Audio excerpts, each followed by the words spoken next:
Part 2 करने जा रहे हैं। यहाँ पे देखेंगे ये बहुत ही अच्छे अच्छे क्वेश्चन आपके लिए लाया हूँ मैं। तो दोस्तों इन सब क्वेश्चन कराने का मतलब है ये बहुत ही अलग तरीके से हम इसको सॉल्व करेंगे। तो आइए देखते हैं किस तरह से सॉल्व करेंगे। आप शुरू से अंत तक बने रहिएगा दोस्तों, आपको बहुत कुछ इसमें सीखने को मिलेगा। ठीक है, आइए देखते हैं। तो यदि किसी संख्या के 20% तथा 30% का योग 324 है तो उस संख्या का 75% कितना होगा दोस्तों। तो यहाँ करने का योग दिया हुआ है दोस्तों। योग का मतलब क्या होता है दोस्तों, प्लस, यानी कि 20% प्लस 30% इक्वल टू कितना होता है दोस्तों, 50%। 50% इक्वल टू कितना होता है दोस्तों, 324। तो हमें कितना निकालना है दोस्तों, 75% निकालना है। तो 50% तो ऑलरेडी दिया हुआ है दोस्तों, तो हमें कितना इसमें ऐड करना है, 25% इसमें और ऐड कर देना है। ठीक है दोस्तों, तो 25% जब करेंगे तो इसका आधा होगा। आधा कितना होगा दोस्तों, यानी कि 2 एकम 2, फिर 2 छक्का 12, फिर 2 दूना का 4। ठीक है दोस्तों, यानी कि इसको हम ऐड कर देंगे तो ये हमारा यहाँ पे आ जाएगा। यानी कि देखिए, यानी कि यहाँ पे हो गया 6, यहाँ पे हो गया हमारा 6 दू कितना हुआ दोस्तों, 6 दू 8 हो गया हमारा, और 3 1 4। तो 75% इक्वल टू हमने निकाल लिया है। ठीक है दोस्तों, ओके। सेकेंड क्वेश्चन है हमारा, ये क्या है, यदि किसी संख्या के 35% तथा 25% का अंतर 120 है तो उस संख्या का 50% कितना होगा। देखिए दोस्तों, यहाँ पे अंतर की बात किया हुआ है। अंतर का मतलब क्या होता है दोस्तों, डिफरेंस। डिफरेंस का मतलब क्या होता है, देखिए 35 माइनस 25%, डिफरेंस कितना होता है दोस्तों दोनों का, 10%। तो 10% इक्वल टू दिया हुआ है, कितना दिया हुआ है दोस्तों, 120। तो ये 120 इसकी कितनी गुना है दोस्तों, तो ये 12 गुना है दोस्तों। ठीक है, हमें निकालना क्या है, 50%। तो दोस्तों देखिए 50% इक्वल टू क्या होगा, जब ये यहाँ पे 12 गुना है तो ये भी 12 गुना होगा दोस्तों। तो 12 × 25 कितना होता है दोस्तों, 60, यानी कि 600। क्वेश्चन है क्या, यदि किसी भिन्न के अंश को 20% घटाने तथा हर को 40% बढ़ाने पर परिणामी भिन्न 3/7 हो जाता है तो मूल भिन्न ज्ञात करें। दोस्तों भिन्न क्या होता है, भिन्न को हम इंग्लिश में बोलते हैं फ्रैक्शन, और फ्रैक्शन का फॉर्म क्या होता है, P/Q बोल सकते हैं या XY कुछ भी बोल सकते हैं, यानी कि बट्टा को बोलते हैं हम लोग। तो बट्टा का क्या होता है दोस्तों, ऊपर को क्या बोलते हैं, इक्वल टू के ऊपर क्या रहता है, अंश, और नीचे क्या रहता है, हर। तो अंश को क्या बोलते हैं दोस्तों, न्यूमरेटर, और हर को क्या बोलते हैं, डिनोमिनेटर। देखिए दोस्तों, हम इसको क्या मानते हैं, यानी कि x = y। तो हम क्या मानेंगे दोस्तों, ये क्या है, अपने आप में 100% है, और ये भी अपने आप में 100% है। तो दोस्तों देखिए यहाँ पे क्या बोला हमको कि भिन्न के अंश को 20% बढ़ाना है, यानी कि 20% घटाना है। तो 20% हम इसको डिक्रीज कर दिए, और फिर क्या बोला, हर को 40% बढ़ाना है, यानी कि हर में क्या करना है, 40% हम ऐड कर देंगे। तो परिणामी भिन्न कितना है दोस्तों, रिजल्टेंट, तो 3/7। अब देखिए दोस्तों क्या होगा, यहाँ पे 80x हो गया दोस्तों, और यहाँ पे हो गया आपका 140y इक्वल टू 3/7। अब देखिए दोस्तों x/y क्या होगा आपका, 3/7 इंटू 140 इंटू 80। तो हम यहाँ से काट लेते हैं, तो उससे कट रहा है, और यहाँ पे कट रहा है दोस्तों 1 फिर 4। तो देखिए दोस्तों क्या आ गया, 3/4 आ गया दोस्तों। यही हमारा हो गया आंसर, यानी कि x/y इक्वल टू कितना आ गया, 3/4। ठीक है दोस्तों, किसी परीक्षा में पास होने के लिए 60% अंकों की आवश्यकता है। कोई विद्यार्थी 225 अंक प्राप्त करता है और 15% अंकों से फेल हो जाता है, तो उस परीक्षा का पूर्णांक ज्ञात कीजिए। मतलब हमको निकालना क्या है कि उस परीक्षा में टोटल कितने अंकों की परीक्षा हुई थी। ठीक है दोस्तों, तो हम क्या मानेंगे कि पूर्णांक को क्या मानेंगे दोस्तों, हम पूर्णांक को 100% मानेंगे। हम बताएं आपको कि कोई भी नंबर जो है अपने आप में वो 100% होती है। तो यहाँ पे देखिए दोस्तों क्या बोला गया है कि 60% अंक को क्या आवश्यकता है, तो वो विद्यार्थी क्या किया, 225 अंक तो प्राप्त किया, लेकिन कितने अंकों से फेल हो गया दोस्तों, तो 15% से फेल हो गया।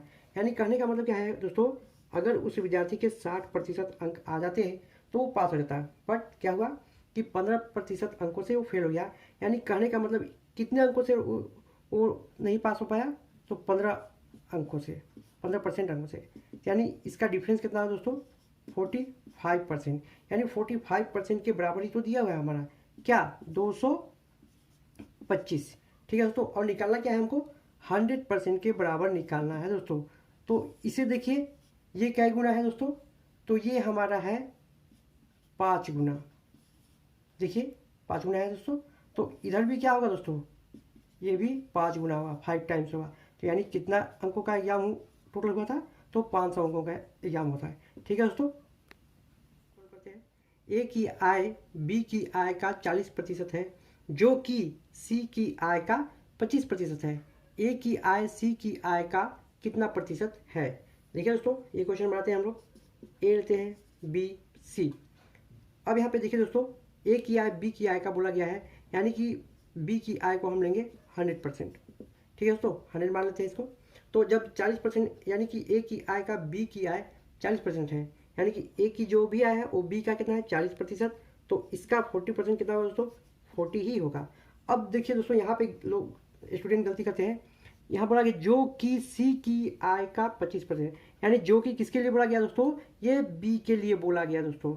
ठीक है, यहाँ पे स्टूडेंट क्या करते हैं कि ए से कंपेरिजन करेंगे, तो यहाँ पे गलत हो जाएगा दोस्तों।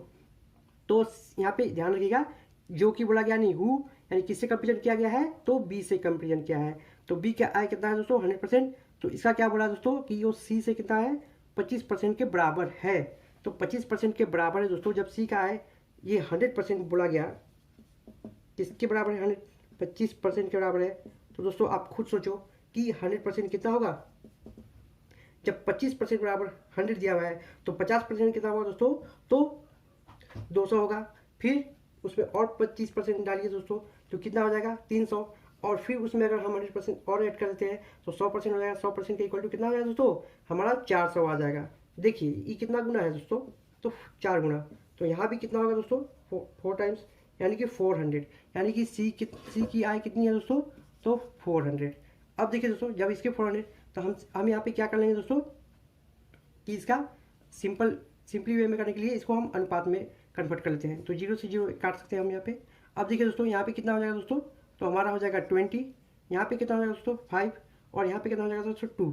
तो अब कंपेरिजन करने क्या बोला है, ए की आय सी की आय का कितना प्रतिशत है, यानी कि ए की जो आय है वो सी की आय का कितना प्रतिशत है, यानी जिससे कंपेरिजन करना है। हम क्या बोले थे दोस्तों कल आपको वीडियो में कि बोले थे आपको कि जिससे कंपेरिजन किया जा रहा है उसको हम नीचे रखेंगे दोस्तों। ठीक है, अब जिससे बोला गया इसको क्या रखेंगे दोस्तों, ऊपर। तो यानी कि 100%। तो यहाँ पे देखिए दोस्तों कितना होगा, 20 दहा के 2 दहा के 20, और फिर इसको 0 से 0 कर दिए, तो कितना आ गया दोस्तों, 10% आंसर दोस्तों। दोस्तों छठा क्वेश्चन है हमारा ये, किसी शहर की जनसंख्या में 40% पुरुष हैं तथा 35% महिलाएं हैं। यदि बच्चों की कुल संख्या 20,000 हो तो पुरुषों की संख्या ज्ञात करें। देखिए दोस्तों, यहाँ पे क्या बोला गया है हमारा, तो हम क्या मानेंगे दोस्तों यहाँ पे कि शहर की कुल जनसंख्या कितनी होगी दोस्तों, तो शहर की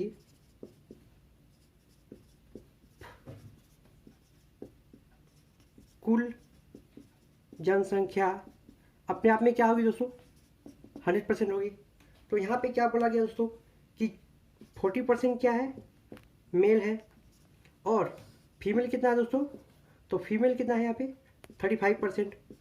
तो ये टोटल कितने हो जाएंगे, यहाँ पे कितने हो जाएंगे मिला करके, तो यहाँ पे हो जाएंगे 75%, यानी कि 75% क्या है, मेल प्लस फीमेल है। तो यानी कि हमने अभी क्या बोला आपको कि शहर की कुल जनसंख्या क्या माना, हम क्या माना हम लोग, हमने 100% माना है दोस्तों। तो यानी कि 100% कोई भी नंबर अपने आप में 100% ही होता है। तो जब यानी कि क्या हुआ दोस्तों, देखिए यहाँ पे, तो 100 में से जब 75 घटाएंगे तो 25 आएगा। 25% इक्वल टू क्या है दोस्तों, 25% क्या बचे, वो बच्चे ही तो हैं, तो बच्चे हैं 25%, यानी कि 25% इक्वल टू दिया है कितना, 20,000। तो दोस्तों जब 20,000 है 25% के बराबर, तो हमें निकालना क्या है, शहर की पुरुषों की संख्या, यानी 40% निकालना है। दोस्तों देखिए ये कितना गुना जा रहा है यहाँ से, तो यहाँ से दोस्तों हम देख पा रहे हैं कि ये 800 गुना है। ठीक है दोस्तों, तो यहाँ भी कितना होगा दोस्तों, ये भी 800 गुना होगा, यानी कि 8 चौके 32, यानी कि 32,000 क्या होगा दोस्तों, ये यहाँ पे पुरुषों की जनसंख्या होगी। ठीक है दोस्तों, थैंक यू आप इस वीडियो को देखने के लिए। ठीक है दोस्तों, मिलते हैं नेक्स्ट वीडियो में।